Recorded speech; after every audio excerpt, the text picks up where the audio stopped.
Hello, everyone. Welcome back to the English Learning Podcast by Mark and Emma. I am Mark, and I am so happy to be here with you all today.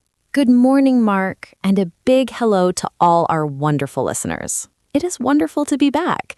How are you doing today, Mark? Honestly, Emma, I am feeling pretty good. I had a very calm morning. I actually woke up on time today, which is a miracle. A miracle? Do you usually struggle with the alarm clock? Oh, yes. I am definitely not a morning person. My alarm goes off, and I hit the snooze button at least 3 times. It is a terrible habit. You are not alone, Mark. The snooze button is very tempting. I think many of our listeners do the exact same thing. But you said you woke up on time today? Yes, I woke up and I actually got up immediately. No snooze button. That is a great distinction you just made. You said woke up and then got up. Is there a big difference? I sometimes use them to mean the same thing. It is a small difference, but a natural one. Waking up is when you open your eyes. You stop sleeping. But getting up is when you physically leave your bed and put your feet on the floor. Ah, I see. So usually I wake up at 7, but I don't get up until 7:30. Exactly. That sounds very natural. It tells the story of your morning.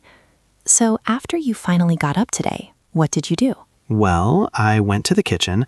I really need coffee to function. I feel like a zombie until I have my coffee. A zombie. That is a very vivid picture. I think many people feel that way.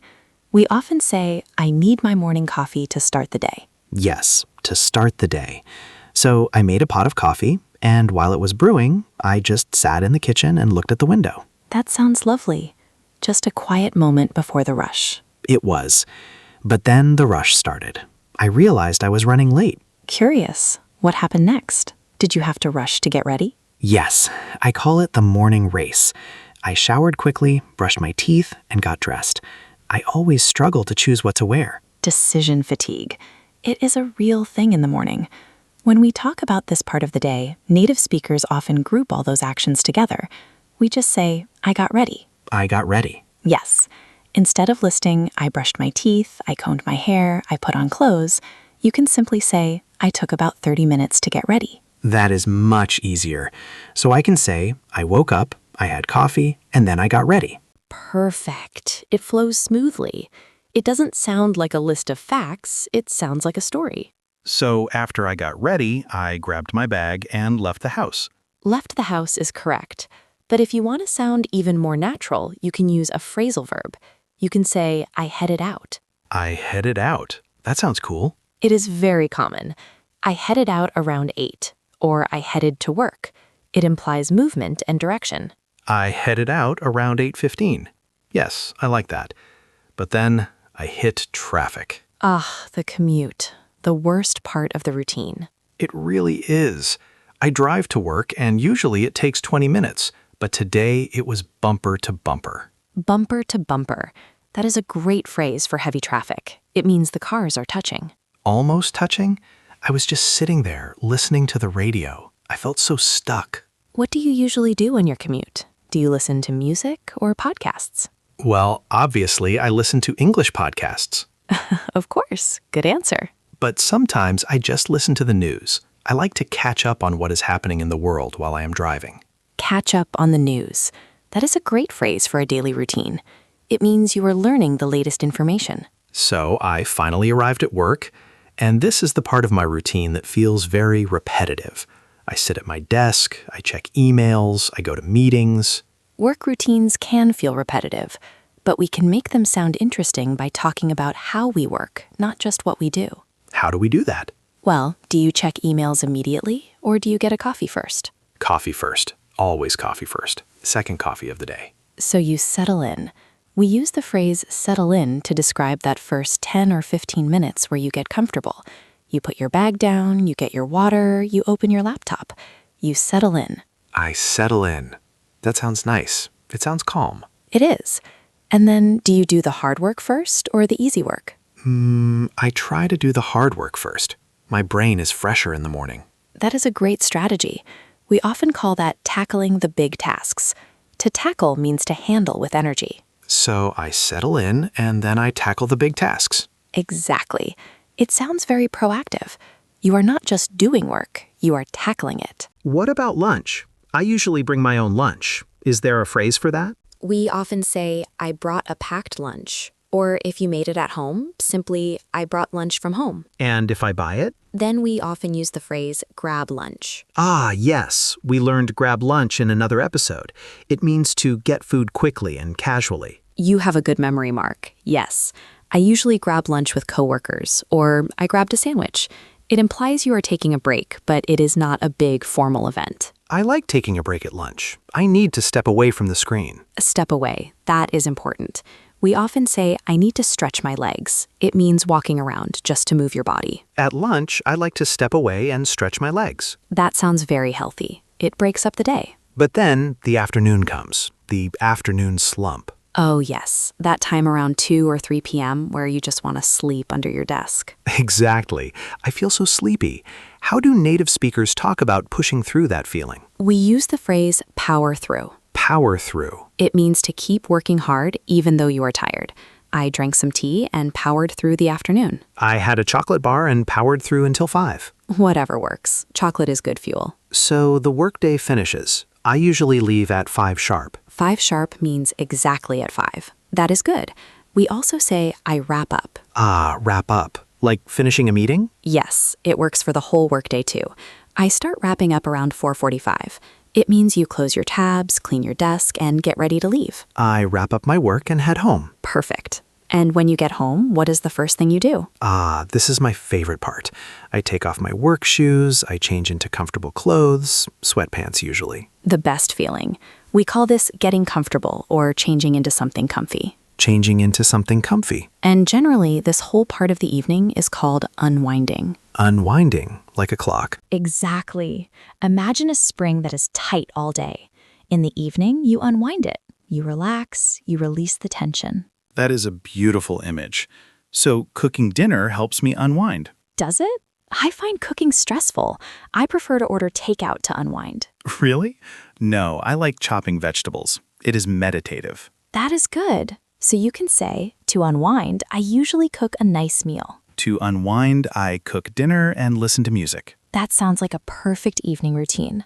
What about after dinner? Do you watch TV? Yes, I binge watch TV shows. Binge watch. That is a very modern term. It means watching many episodes one after another. Yes, sometimes too many. I sit on the sofa and suddenly it is midnight. It happens to the best of us. But if you want to sound a bit more active, you can say, I catch up on my shows. Catch up on my shows. It sounds a little more intentional than binge watch. What about chores? I don't just relax. Sometimes I have to wash the dishes or clean. True. We usually call these household chores, or just tidying up. What is the difference between cleaning and tidying up? Cleaning is deep. Scrubbing the bathroom, mopping the floor. Tidying up is light. Putting things away, organizing the cushions, washing a few dishes. Ah, I mostly tidy up during the week. I leave the big cleaning for the weekend. That is a very common routine. I do a quick tidy up before bed. And then finally it is time to sleep. I usually go to bed around 11. Go to bed is perfect. But if you want some variety, you can say, I turn in. I turn in. It is a phrasal verb. I think I'm going to turn in early tonight. It sounds very cozy. I was tired, so I turned in around 10. Very natural. Another one is head to bed, just like head to work. Ah, the movement again. I headed to bed. Exactly. And before you sleep, do you have a routine? Do you read? Do you scroll on your phone? I try to read, but usually I scroll on my phone. I know it is bad for my sleep. The doom scroll. We all do it. But native speakers often talk about winding down for sleep. Maybe putting the phone away is part of winding down. I should try that. Maybe I will read a book in English to wind down. That is a fantastic idea. Reading in English before bed is a great way to let your brain absorb the language while you are relaxed. Emma, we have gone through the whole day, from the alarm clock to turning in. We have. It feels like a full day. I realize something. When I describe my day now using these phrases, it doesn't sound boring anymore. It sounds like a life. That is such a nice observation, Mark. When you use phrasal verbs like head out or idioms like grab a bite or unwind, you are adding emotion to the facts. You are sharing your experience, not just your schedule. Yes, I ate lunch is a fact. I grabbed a bite with colleagues is a social moment. Nods. Exactly. It connects you to people. Focused. Can we do a quick review? I want to make sure I remember the difference between getting up and waking up. Let's do a rapid-fire review. I will describe the action. You give me the natural phrase. I am ready. Situation. You open your eyes in the morning. Phrase. I wake up. Situation. You physically get out of bed. Phrase. I get up. Situation. You leave your house to go to work. Phrase. I head out or I head to work. Situation. You spend time making your hair and clothes look good. Phrase. I get ready. Situation. You buy a quick lunch. Phrase. I grab a bite or I grab lunch. Situation. You work hard through a tired feeling. Phrase. I power through. Situation. You finish work for the day. Phrase. I wrap up. Situation. You relax in the evening. Phrase. I unwind. Situation. You go to sleep. Phrase. I turn in or I head to bed. Mark, that was flawless. You have the whole day covered. It feels good. I feel like I can tell a story about my day now. You definitely can. And that is important for small talk, too. If someone asks, what is your typical day like? You have a great answer now. Excited. Listeners, we have a challenge for you this week. What is the challenge? I want you to narrate your day tomorrow. In your head, or out loud if you are alone. When you leave the house, say to yourself, I am heading out. When you relax, say, time to unwind. That is the best way to learn. Live the language. Don't just study it. Live the language. I like that. Well, speaking of routines, I think we should wrap up this episode so our listeners can get back to their day. You are right. I need to go grab a bite, actually. I'm hungry. Enjoy your lunch, Mark. Thank you, everyone, for listening to the English Learning Podcast by Mark and Emma. We hope your daily routine feels a little more special in English. Have a wonderful day, everyone. Or a good night if you are about to turn in. See you next time. Bye.